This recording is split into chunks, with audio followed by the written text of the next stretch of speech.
ओम नमो भगवते वासुदेवाय। ओम नमो भगवते वासुदेवाय। ओम नमो भगवते वासुदेवाय। श्रीमद्भागवतम तृतीय स्कंद अध्याय 10 सृष्टि के विभाग। विदुर्वाच अनंतर्हिते भगवती ब्रह्मालोक पितामह प्रजा ससर्ज कथिता दैहिकीर्मानसीर्विभुः। श्री विदुर ने कहा, हे महर्षि, कृपया मुझे बताएं कि लोकवासियों के पितामह ब्रह्मा ने पूर्ण पुरुषोत्तम भगवान के अंतर्धान हो जाने पर किस तरह से अपने शरीर तथा मन से जीवों के शरीरों को उत्पन्न किया। ये च मे भगवन् पृष्ठास्त्वर्था बहुवित्तम तान् वदस्वानुपूर्वेण छिन्देन सर्व संशयान्। हे महान विद्वान, कृपा करके मेरे सारे संशयों का निवारण करें और मैंने आपसे जो कुछ जिज्ञासा की है उसे आदि से अंत तक मुझे बताएं। तात्पर्य। विदुर ने श्री मैत्रेय मुनि से सारे प्रासंगिक प्रश्न पूछे, क्योंकि वे अच्छी तरह जानते थे कि श्री मैत्रेय मुनि उनकी जिज्ञासाओं के सारे विषयों का उत्तर देने हेतु उचित व्यक्ति हैं। मनुष्य को अपने शिक्षक की योग्यताओं पर पूर्ण विश्वास होना चाहिए और विशेष आध्यात्मिक प्रश्नों के लिए किसी अनभिज्ञ व्यक्ति के पास नहीं जाना चाहिए। जब शिक्षक से ऐसे प्रश्नों का काल्पनिक उत्तर मिले तो यह समय का अपव्यय मात्र है। सूतवाच एवं संशोधितस्तेन क्षत्रा कौशारवमुनिः प्रीता प्रत्याहतान् प्रश्नान् हृदयस्थानथ भार्गव। श्रील सूत गोस्वामी ने कहा, हे भृगुपुत्र, श्री मैत्रेय मुनि विदुर से इस तरह सुनकर अत्यधिक प्रोत्साहित हुए। हर वस्तु उनके हृदय में थी, अतः वे प्रश्नों का एक एक करके उत्तर देने लगे। तात्पर्य। सूतवाच श्रील सूत गोस्वामी ने कहा, वाक्यांश। यह सूचित करता प्रतीत होता है मानो महाराज परीक्षित तथा श्री सुखदेव गोस्वामी के बीच चल रही वार्ता बीच में भंग हुई हो। जब श्री सुखदेव गोस्वामी महाराज परीक्षित से बोल रहे थे तब श्री सूत गोस्वामी तमाम दर्शकों में से एक थे, किंतु श्री सूत गोस्वामी नैमिषारण्य के मुनियों से बात कर रहे थे, जिनमें श्री सुखदेव गोस्वामी के वंशज शौनक मुख्य थे। पर इसे विवेचनगत कथाओं में विशेष अंतर नहीं आता। मैत्रेयवाच विरिञ्चोऽपि तथा चक्रे दिव्यं वर्षशतं तपः आत्मन्यात्मानवेश्य यथा भगवान जाह। परम विद्वान श्री मैत्रेय मुनि ने कहा, हे विदुर, इस तरह से भगवान द्वारा दी गई सलाह के अनुसार ब्रह्मा ने 100 दिव्य वर्षों तक अपने आप को तपस्या में संलग्न रखा और श्री भगवान की भक्ति में लगाए रखा। तात्पर्य। ब्रह्मा ने भगवान नारायण के लिए अपने आप को संलग्न रखा। इसका अर्थ यह है कि उन्होंने श्री भगवान की सेवा में अपने आप को लगाए रखा। यही वह सर्वोच्च तपस्या है जो कितने ही वर्षों तक की जा सकती है। ऐसी सेवा से कोई कभी निवृत्त नहीं होता, क्योंकि यह शाश्वत तथा सदैव उत्साहवर्धक होती है। तद्विलोक्याब्ज संभूतो वायुना यद्धिष्ठितः पद्ममंभश्च तत्काल पृथ्वीर्येण कंपितम्। तत्पश्चात ब्रह्मा ने देखा कि वह कमल जिस पर वे स्थित थे तथा वह जल जिसमें कमल उगा था प्रबल प्रचंड वायु के कारण कांप रहे हैं। तात्पर्य। भौतिक जगत भ्रामक कहलाता है, क्योंकि यह श्री भगवान की दिव्य सेवा की विस्मृति का स्थान है। इस तरह इस भौतिक जगत में भगवत भक्ति में संलग्न व्यक्ति कभी कभी विषम परिस्थितियों में अत्यधिक विचलित हो सकता है। माया शक्ति तथा भक्त, इन दो पक्षों के बीच युद्ध की घोषणा हुई रहती है और कभी कभी दुर्बल भक्त सबल माया शक्ति के प्रतिघात की चपेट में आ जाता है। किंतु श्री भगवान की अहेतु की कृपावश ब्रह्मा पर्याप्त शक्तिशाली थे और माया शक्ति उन्हें अपना शिकार नहीं बना सकी। यद्यपि यह उनकी चिंता का कारण तब बनी जब यह उनके पद को लड़खड़ाने में समर्थ हुई।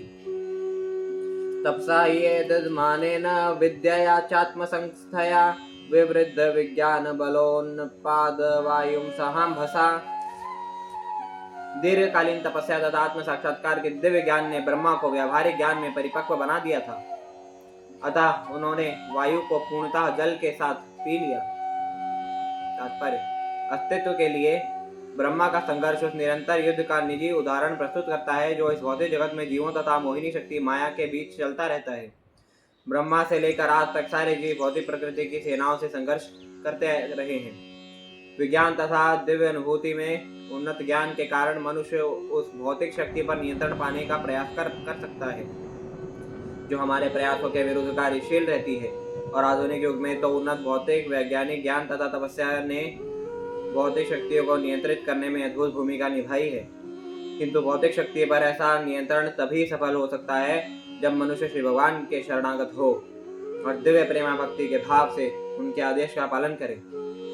तद्विलोक्य यद्यापि पुष्करं यदधिष्ठितम् अनेन लोकान् प्राग्लीनान् कल्पितास्मीति चिन्तयत्। तत्पश्चात उन्होंने देखा कि वह कमल जिस पर वे स्थित थे ब्रह्मांड भर में फैला हुआ है, और उन्होंने विचार किया कि उन समस्त ग्रहों को किस तरह उत्पन्न किया जाए जो इसके पूर्व उसी कमल में लीन थे। तात्पर्य: ब्रह्मांड के सारे ग्रहों के बीच उसी कमल में गर्भस्थ थे जिस पर ब्रह्मा आसीन थे। श्री भगवान ने पहले से सारे ग्रहों को उत्पन्न कर रखा था और सारे जीव भी ब्रह्मा में जन्म ले चुके थे। भौतिक जगत तथा सारे जीव पहले से ही बीजाणु रूप में पूर्ण पुरुषोत्तम भगवान द्वारा उत्पन्न किए जा चुके थे और ब्रह्मा को इन्हीं बीजों को ब्रह्मांड भर में बिखेरना था। इसलिए वास्तविक सृष्टि सर्ग कहलाती है और बाद में ब्रह्मा द्वारा जो सृष्टि की गई वह विसर्ग कहलाती है। पद्मकोशम तदाविश्य भगवत कर्म चोदितः एकम व्यभांक्षि दुरुधा त्रिधा भाव्यम द्विसप्तधा। इस सारा पूर्ण पुरुषोत्तम भगवान की सेवा में लगे ब्रह्मा कमल के कोश में प्रविष्ट हुए और चूंकि वह सारे ब्रह्मांड में फैला हुआ था, अतः उन्होंने इसे ब्रह्मांड के 3 विभागों में और उसके बाद 14 विभागों में बांट दिया। एतावान् जीवलोकस्य संस्थाभेदः समाहितः धर्मस्य निमित्तस्य विपाकः परमेष्ठसौ। परिपक्व दिव्य ज्ञान में श्री भगवान के अहेतु की भक्ति के कारण ब्रह्मा ब्रह्मांड में सर्वोच्च पुरुष हैं। इसीलिए उन्होंने विभिन्न प्रकार के जीवों के निवास स्थान के लिए 14 लोकों का सृजन किया। तात्पर्य: परमेश्वर जीवों के समस्त गुणों के आगार हैं। भौतिक जगत में बद्ध जीव उन गुणों के अंश मात्र की झलक दे देते हैं, इसीलिए कभी कभी वे प्रतिबिंब कहलाते हैं। इन प्रतिबिंब जीवों ने परमेश्वर के भिन्नांशों के रूप में उनके मूल गुणों के विभिन्न अनुपातों को उत्तराधिकार में ग्रहण किया और इन गुणों को ग्रहण करने के अनुसार ही वे विभिन्न योनियों के रूप में प्रकट होते हैं और ब्रह्मा की योजना के अनुसार विभिन्न लोकों में स्थान पाते हैं। ब्रह्मा तीनों जगतों पाताल लोक अर्थात अधोलोक, भूरलोक अर्थात मध्यलोक तथा स्वर्गलोक अर्थात उच्चतर लोक के सृष्टा हैं। इनसे भी उच्चतर लोक तथा महरलोक, तपोलोक, सत्यलोक तथा ब्रह्मलोक प्रलय जल में विलीन नहीं होते। इसका कारण उन लोकों के निवासियों द्वारा की जाने वाली श्री भगवान की अहेतु की भक्ति में सेवा है और इन निवासियों का अस्तित्व द्विपरार्ध काल के अंत तक बना रहता है, जब वे भौतिक जगत में जन्म मृत्यु की श्रृंखला से सामान्य रूप से मुक्त कर दिए जाते हैं। विदुर्वाच यथार्थ बहुरूपस्य हरेरद्भुत कर्मणा कालाख्यम लक्षणम ब्रह्मन् यथा वर्णयेन्नः प्रभो। विदुर ने श्री मैत्रेय मुनि से पूछा, हे प्रभु, हे परम विद्वान ऋषि, कृपा करके सनातन काल का वर्णन करें जो अद्भुत अभिनेता परमेश्वर का दूसरा रूप है। सनातन काल के लक्षण क्या हैं? कृपा करके हमसे विस्तार से कहें। तात्पर्य: यह संपूर्ण ब्रह्मांड अणुओं से लेकर विराट ब्रह्मांड तक के चित्र विचित्र जीवों का प्राकट्य है और यह सब परमेश्वर के काल रूप अर्थात सनातन काल के नियंत्रण में है। नियंत्रक काल विशिष्ट जीवधारियों के अनुसार विभिन्न विस्तारों वाला है। परमाणु लय के लिए एक काल है और विश्व लय के लिए भी एक अलग काल है। मनुष्य के शरीर के लय का एक काल है और वैश्विक शरीर के लय का भी एक काल है। वृद्धि, विकास तथा परिणामी कर्म ये सभी काल पर आश्रित हैं। विदुर विभिन्न भौतिक प्राकृतिकों तथा उनके विलीन होने के कालों के विषय में विस्तार से जानना चाह रहे थे। मैत्रेयवाच गुणव्यतिकराकारो निर्विशेषो प्रतिष्ठितः पुरुषस्तदुपादानम् आत्मानं लीलया सृजत्। श्री मैत्रेय मुनि ने कहा, नित्य काल ही प्रकृति के तीनों गुणों की अन्योन्य क्रियाओं का आदि स्रोत है। यह अपरिवर्तनशील तथा सीमा रहित है और भौतिक सृजन की लीलाओं में यह पूर्ण पुरुषोत्तम भगवान के निमित्त रूप में कार्य करता है। तात्पर्य: निर्विशेष काल तत्व श्री भगवान के उपादान निमित्त के रूप में भौतिक जगत की पृष्ठभूमि है। यह भौतिक प्रकृति को प्रदत्त की गई सहायता का घटक है। कोई भी यह नहीं जानता कि काल कब प्रारंभ हुआ और इसका कब अंत होता है। काल तत्व ही भौतिक जगत के सृजन, पालन तथा संहार का लेखा जोखा रख सकता है। यह काल तत्व सृष्टि का भौतिक कारण है, अतः शिव भगवान का अंश है। काल शिव भगवान का निर्विशेष रूप माना जाता है। आधुनिक लोगों ने भी अनेक प्रकारों से काल तत्व की व्याख्या की है। कुछ लोग इसे लगभग उसी रूप में स्वीकार करते हैं जैसा कि श्रीमद् भागवतम में बतलाया गया है। उदाहरणार्थ हिब्रू साहित्य में काल को ईश्वर के प्रतिनिधि के रूप में स्वीकार किया गया है।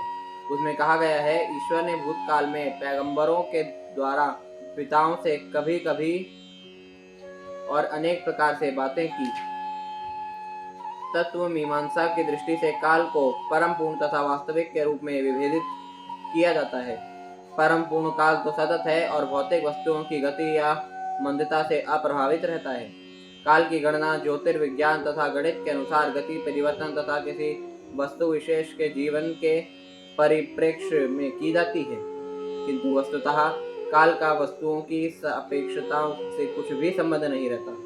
प्रत्युत हर वस्तु काल द्वारा प्रदत्त सुविधा के रूप में बनती तथा परिगणित होती है। काल हमारी इंद्रियों की क्रियाशीलता की मूलभूत माप है, जिसके द्वारा हम भूत वर्तमान तथा भविष्य की गणना करते हैं, किंतु वास्तविक गणना में काल का कोई आदि तथा अंत नहीं होता। पंडित चाणक्य का कथन है कि काल के अल्पांश को भी करोड़ों डॉलर मूल्य देकर खरीदा नहीं जा सकता। अतएव बिना लाभ के खोए हुए काल का एक क्षण भी जीवन की सबसे बड़ी हानि है। काल ना तो किसी प्रकार के मनोविज्ञान के अधीन है, ना ही काल के क्षण अपने में वस्तुगत वास्तविकताएं हैं, किंतु वे विशेष अनुभवों पर आश्रित हैं। इसीलिए शिवजीव गोस्वामी इस निष्कर्ष पर पहुंचते हैं कि काल तत्व शिव भगवान की बहिरंगी शक्ति के कार्य कारण से मिला जुला हुआ है। बहिरंगी शक्ति या माया प्रकृति स्वयं शिव भगवान के रूप में काल की अध्यक्षता में कार्य करती है। इसलिए ऐसा लगता है कि भौतिक प्रकृति ने विराट जगत में अनेक आश्चर्यजनक वस्तुएं उत्पन्न की हैं। श्रीमद् भगवद गीता 9.10 में इस निष्कर्ष की पुष्टि इस प्रकार हुई है, मयाध्यक्षेन प्रकृति सूयते सचराचरम हेतुन अनेन कौन्तेय जगद्वि परिवर्तते। विश्वं वै ब्रह्म तन्मात्रं संस्थितं विष्णुमायया ईश्वरेण परिच्छिन्नं कालेन व्यक्तमूर्तिना। यह विराट जगत श्री भगवान से भौतिक शक्ति के रूप में उस काल द्वारा विलक किया गया है, जो श्री भगवान का अव्यक्त निर्विशेष पहलू है। यह श्री विष्णु की उचिष्ट भौतिक शक्ति के प्रभाव के अधीन श्री भगवान की वस्तुगत अभिव्यक्ति के रूप में स्थित है। तात्पर्य, जैसा कि श्री व्यास देव के समक्ष श्री नारद मुनि पहले कह चुके हैं। श्रीमद् भागवतम 1.5.20 इदम ही विश्वम भगवान इवेतरः। यह अव्यक्त जगत साक्षात श्री भगवान है, किंतु यह श्री भगवान से परे या भिन्न कुछ और ही प्रतीत होता है। यह इसलिए ऐसा प्रतीत होता है क्योंकि काल द्वारा यह श्री भगवान से पृथक किया गया है। यह टेप रिकॉर्डर द्वारा अंकित उस मनुष्य की वाणी जैसा है जो संप्रति अपनी वाणी से विलग किया हुआ है। जिस तरह टेप अंकन टेप पर स्थित है, उसी तरह सारा भौतिक जगत भौतिक शक्ति पर स्थित है और यह काल के द्वारा पृथक प्रतीत होता है। इसीलिए भौतिक अभिव्यक्ति परमेश्वर की वस्तुगत अभिव्यक्ति है और उनके निर्विशेष पहलू को प्रदर्शित करती है, जो निर्विशेष दार्शनिकों द्वारा इतनी अधिक पूजित है। यथेदानीं तथाग्रे च पश्चादप्येत दीदृशम्। यह विराट जगत जैसा अब है वैसा ही रहता है। यह भूतकाल में भी ऐसा ही था और भविष्य में इसी तरह रहेगा। तात्पर्य, जैसा कि श्रीमद् भगवद गीता 9.8 में कहा गया है, भूत ग्राममिदं कृष्णम अवशम प्रकृतिर्वशात्। भौतिक जगत के निरंतर प्राकट्य पालन तथा संहार के लिए क्रमबद्ध व्यवस्थित कार्यक्रम होता है।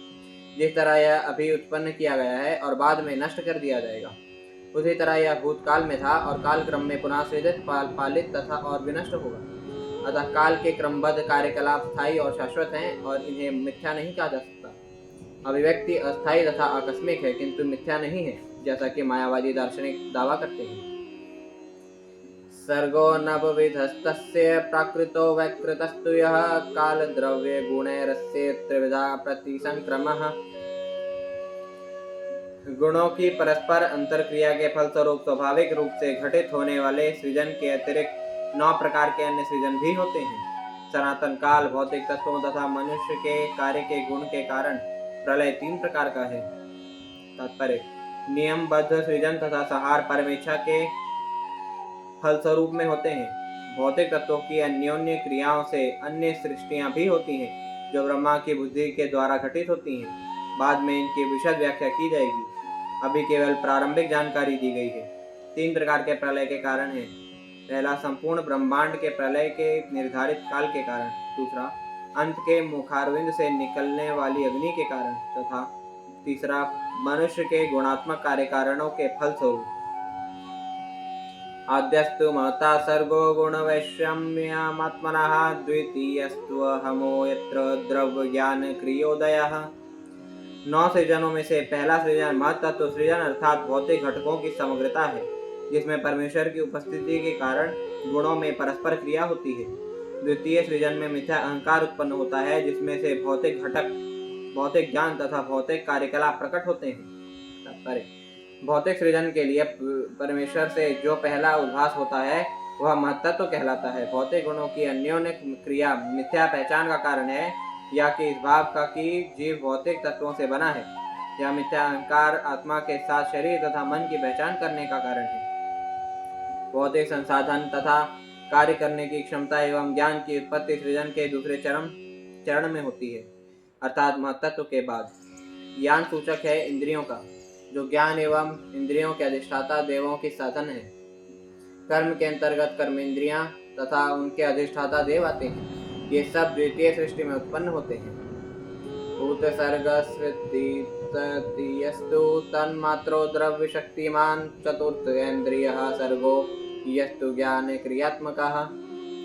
इंद्रिय विषयों का सृजन तृतीय सृजन में होता है और इनसे तत्व उत्पन्न होते हैं।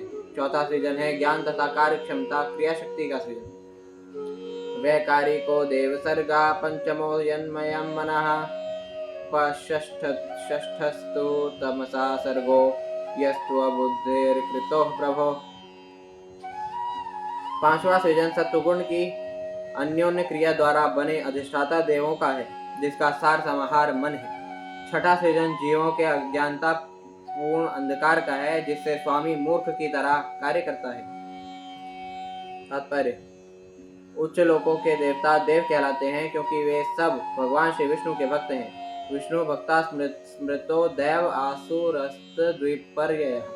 श्री विष्णु के सारे भक्त देव हैं, जबकि अन्य सारे असुर हैं। यह देवों तथा असुरों का विभाजन है। देव भौतिक प्रकृति में सत्वगुणी होते हैं, जबकि असुर रजो तथा तमोगुणी होते हैं। देवताओं या अधिष्ठाता देवों को भौतिक जगत के विभिन्न कार्यों की विभागीय व्यवस्था सौंपी हुई है। उदाहरणार्थ, हमारी इंद्रियों में से एक इंद्रिय आंख प्रकाश द्वारा नियंत्रित है। यह प्रकाश सूर्य की किरणों द्वारा वितरित होता है और उनका अधिष्ठाता देव सूर्य है। इसी तरह मन चंद्रमा द्वारा नियंत्रित होता है। अन्य सारी इंद्रियां, कर्मेंद्रियां तथा ज्ञानेंद्रियां विभिन्न देवताओं तथा नियंत्रित की जाती हैं। देवतागण भौतिक मामलों की व्यवस्था में श्री भगवान के सहायक हैं। देवताओं के सृजन के बाद सारे जीव अज्ञान के अंधकार से प्रच्छन्न रहते हैं। भौतिक जगत का प्रत्येक जीव भौतिक प्रकृति के संसाधनों पर प्रभुत्व जताने की अपनी प्रवृत्ति से बद्ध है। यद्यपि जीव भौतिक जगत का स्वामी नहीं है, किंतु वह अज्ञान से भौतिक वस्तुओं के स्वामी होने की मिथ्या भावना से बद्ध है। श्री भगवान की अविद्या नामक शक्ति इस बद्ध जीवों को मोहग्रस्त बनाने वाली है। भौतिक प्रकृति अविद्या कहलाती है, किंतु भगवत भक्ति में लगे हुए भक्तों के लिए यह शक्ति विद्या अर्थात शुद्ध ज्ञान बन जाती है। इसके पुष्टि श्रीमद् भगवद गीता में हुई है। श्री भगवान की शक्ति महामाया से योग माया में रूपांतरित हो जाती है और भक्त के समक्ष अपने असली रूप में प्रकट होती है। अतः भौतिक प्रकृति 3 चरणों में कार्य करती प्रतीत होती है। भौतिक जगत के सृजन सिद्धांत के रूप में, अज्ञान के रूप में तथा ज्ञान के रूप में, जैसा कि पिछले श्लोक में प्रकट हुआ है। चौथे सृजन में ज्ञान शक्ति भी उत्पन्न होती है। बद्ध जीव मूलतः मूर्ख नहीं होते, किंतु भौतिक प्रकृति के अविद्या कार्य के प्रभाव से वे मूर्ख बना दिए जाते हैं, जिससे वे सही दिशा में ज्ञान का उपयोग नहीं कर पाते। अंधकार के प्रभाव से बद्ध जीव परमेश्वर के साथ अपने संबंध को भूल जाता है और वह राग, घृणा, गर्व, अज्ञान तथा झूठी पहचान से अभिभूत हो जाता है, जो कि भौतिक बंधन उत्पन्न करने वाले 5 प्रकार के मोह हैं।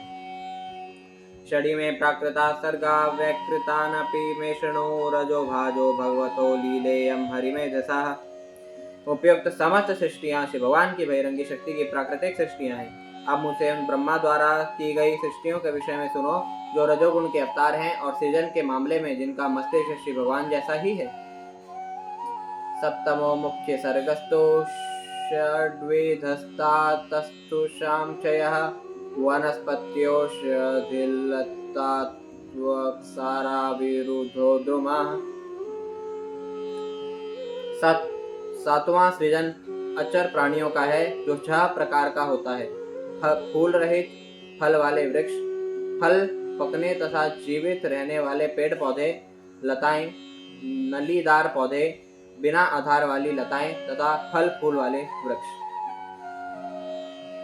उस्रोतस्तमः प्राया अंतः स्पर्शा विशेषणः। सारे अचर पेड़ पौधे ऊपर की ओर बढ़ते हैं, वे अचेत प्राय होते हैं, किंतु भीतर ही भीतर उनमें पीड़ा की अनुभूति होती है।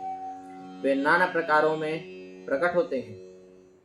तिरश्चामष्टमः सर्गः सोष्टाविंशद्विधो मतः अविदो भूरि तमसो घ्राणद्यारिद्दिवेदिनः।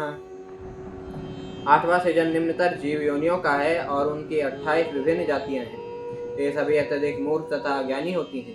वे गंध से अपनी इच्छित वस्तुएं जान पाती हैं, किंतु हृदय में कुछ भी स्मरण रखने में असमर्थ होती हैं। तात्पर्य: वेदों में निम्नतर पशुओं के लक्षणों का वर्णन इस प्रकार हुआ है। अथेतरेषा पशूनः अशना पिपासे एवाभिविज्ञानं न विज्ञातं विद्वदन्ति न विज्ञातं पश्यन्ति न विदो स्वस्तनं न लोका विवितिः। यद्वा भूरि तमसो बहुरुषः घ्राणेनैव जानन्ति हृदयं प्रति स्वप्रियं वस्त्वेव विदविन्दन्ति भोजनस्याय शयनाद्यर्थं गृह्णन्ति। निम्नतर पशुओं को केवल अपनी भूख तथा प्यास का ज्ञान होता है। उन्होंने न तो कोई ज्ञान अर्जित किया होता है न दृष्टि। उनके व्यवहार में औपचारिकता पर निर्भरता प्रदर्शित नहीं होती। वे अत्यधिक अज्ञानी होते हैं। वे अपनी इच्छित वस्तुओं को केवल गंध से ही परख सकते हैं और ऐसी बुद्धि से इतना ही समझ सकते हैं कि क्या उपयुक्त है और क्या अनुपयुक्त। उनका ज्ञान एकमात्र भोजन करने तथा सोने तक सीमित होता है। इसीलिए सर्वाधिक खूंखार निम्नतर पशु यथा बाघ तक को नियमित रूप से भोजन तथा सोने हेतु आवास का स्थान देकर पाला जा सकता है। एकमात्र सर्प ऐसे हैं जिन्हें इस तरह से नहीं पाला जा सकता। गौरजो महिषा कृष्णः सूकरो गवयोरुरुः द्विषफः पशवश्चेमे अविरुष्टश्च सत्तम। हे शुद्धतम विदुर, निम्नतर पशुओं में गाय, बकरी, भैंस, काला बारहसिंगा, सूकर, नीलगाय, हिरन, मेढ़ा तथा ऊंट ये सब 2 खुरों वाले हैं। खरोशोषतरो गौरः शरभश्च मरी यथा तथा। एते चैकशफाः क्षत्ता शृणो पंचन खान पशु। घोड़ा, खच्चर, गधा, गौर, शरभ भैंसा तथा चंवरी गाय, इन सबों को केवल एक खुर होता है। अब मुझसे उन पशुओं के बारे में सुनो जिनके 5 नाखून होते हैं। श्वासृगालो वृको व्याघ्रो मार्जारः शल्लको सिंहः कपिर्गर्जः कूर्मो गोधा च मकरादयः। कुत्ता, सियार, बाघ, लोमड़ी, बिल्ली, खरगोश, सजारू, स्याही, सिंह, बंदर, हाथी, कछुआ, मगर, गोसाप, गोह इत्यादि के 5 पंजों में 5 नाखून होते हैं। वे पंचनख अर्थात 5 नाखूनों वाले पशु कहलाते हैं।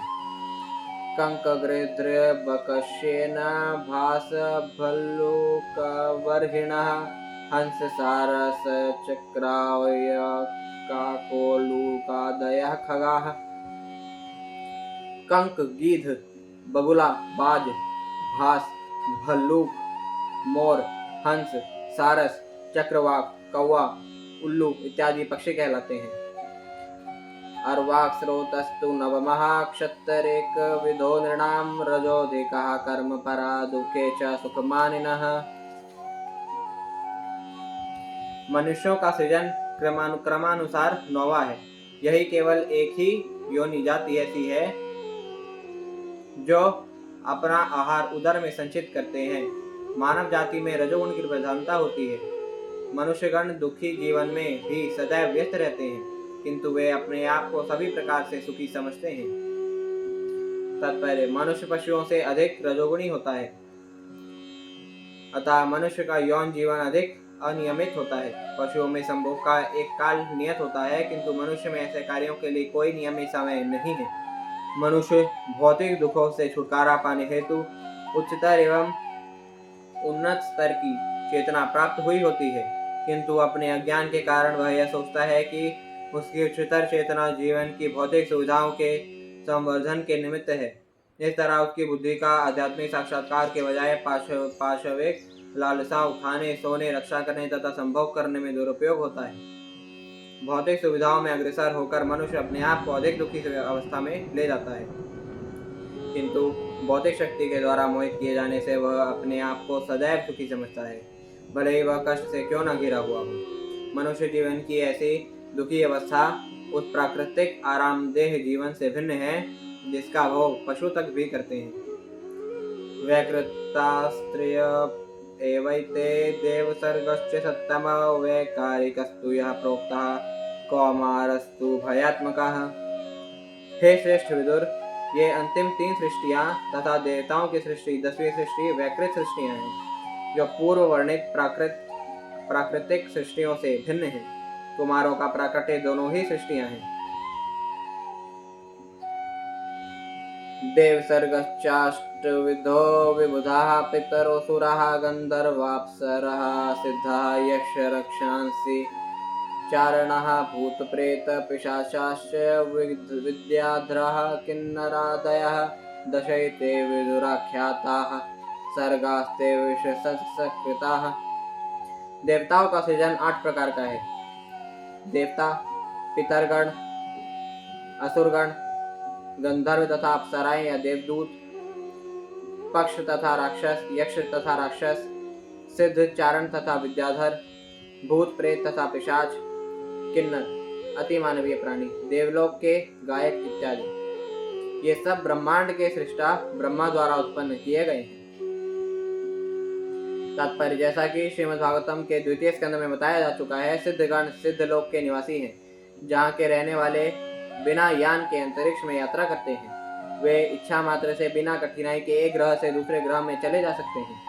अतः उच्चतर ग्रहों के निवासी इस ग्रह के निवासियों की तुलना में कला, संस्कृति तथा विज्ञान के मामले में कहीं श्रेष्ठ हैं, क्योंकि उनके मस्तिष्क मनुष्यों के मस्तिष्कों से श्रेष्ठ हैं।